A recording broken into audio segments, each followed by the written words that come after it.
60টি বর্জনীয় 1 নাম্বার, বিলম্বে ইফতার করবেন না কখনো। 1 নাম্বার, দেরি করে ইফতার করা নিষিদ্ধ। ইহুদিরা দেরি করে ইফতার করে। লা ইয়াজালুন নাসু আলা খাইরিন মা আজ্জালুল ফিতরা।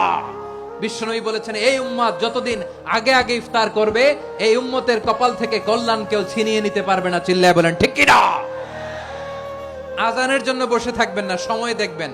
স্থানীয় সময় যখন সূর্যাস্ত হওয়া মাত্রই বিসমিল্লাহ, খেজুর খেয়ে ফেলবো। পারবেন তো? 2 নাম্বার, রমাদানের পবিত্রতা বজায় রাখবো। কোনো তর্ক বিতর্ক অশ্লীলতায় আমরা জড়াবো না, ঝগড়া করবো না, সরাসরিও না, ফেসবুকেও না। করবেন? কেউ গালি দিলে বলবেন ইন্নী ইমরুউন সায়েম, আমি রোজাদার। আল্লাহর হাবিব শিখিয়েছেন, কেউ যদি তোমার গালি দেয়, কটু কথা বলে, অশ্লীল কথা বলে, রমজানে তুমিও বলতে পারবে না। তুমি বলতে পারবা ইন্নী ইমরুউন সায়েম, আমি রোজাদার। আজকে থেকে নিয়ত করেন, রমজানে কেউ গালি দিলে আপনি একটা গালি দিবেন নাকি? কি বলবেন? রোজাদার, রমজানের পবিত্রতা আমি ভঙ্গ করতে পারবো না। অশ্লীল নাটক সিনেমা আমরা দেখবো না। ব্যাড হ্যাবিট থাকলে রমাদানে এটা ছাড়ার মহা সুযোগ।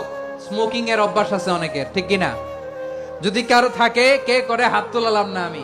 এই রমাদানে এই স্মোকিং হ্যাবিট থেকে আমরা বেরিয়ে আসবো, ঠিক কিনা বলেন? 3 নাম্বার, আমরা মিথ্যা বলবো না। বিশ্বনবী বলেন, মানলাম ইয়াদা কাওলা যুরি ওয়াল আমালা বিহি ফালাইসা লিল্লাহি হাজাতুন ফি আইয়াদা আতআমাহু ওয়া শারাবা।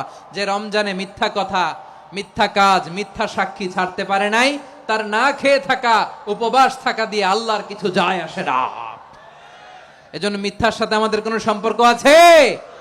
মিথ্যা বলবো না। 4 নাম্বার, অপচয় করব না। ইন্নাল মুবাযযিরিনা কানু ইখওয়ানাশ শায়াতিন ওয়া কানা শাইতানু লিরাব্বিহি কাফুরা। অপচয়কারী শয়তানের ভাই। আচ্ছা, যে শয়তানের ভাই, ও নিজেও আরেকটা কি? শয়তান। অপচয় করব না। ইফতারি করতে যে আমরা অনেকে অপচয় করি, এগুলো করবেন আপনারা? না, অপচয় অপব্যয় করব না। 5 নাম্বারে, রিয়া, লোক দেখানো ইবাদত আমরা করব না। লোক দেখানোর জন্য নামাজ, রোজা, জিকির, তেলাওয়াত, দান সদকা এগুলো করলে আল্লাহর দরবারে এগুলো কবুল হবে।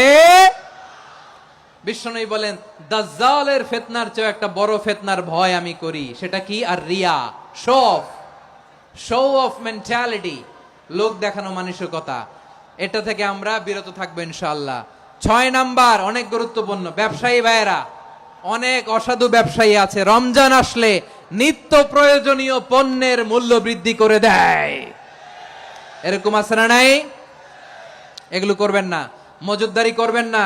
পণ্যের কৃত্রিম সংকট বাজারে করবেন না। আপনি লাখ টাকা কামায়া ভাবছেন যে রোজাদারদের কষ্ট দিয়ে ধনী হবেন। এমন রোগ আল্লাহ আপনারে দিবে, কোটি টাকা দিয়েও আপনি হাসপাতালের বিল পরিশোধ করার ক্ষমতা আপনার হবে না। খবরদার।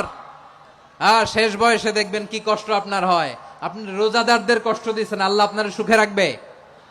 আল্লাহর দোহাই লাগে, আমার ব্যবসায়ী ভাইয়েরা এটা করবেন না। আরব বিশ্বে আমরা দেখেছি, আরব বিশ্বের ব্যবসায়ীরা সারা বছরে ব্যবসা করে, রমজানে ভর্তুকি দেয়।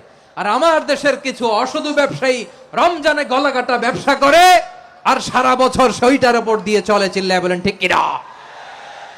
করবেন না, এটা করবেন না। নিত্য প্রয়োজনীয় পণ্যের মূল্য বৃদ্ধি করা হারাম। পণ্যের কৃত্রিম সংকট তৈরি করা হারাম। মজুদদারি করা হারাম।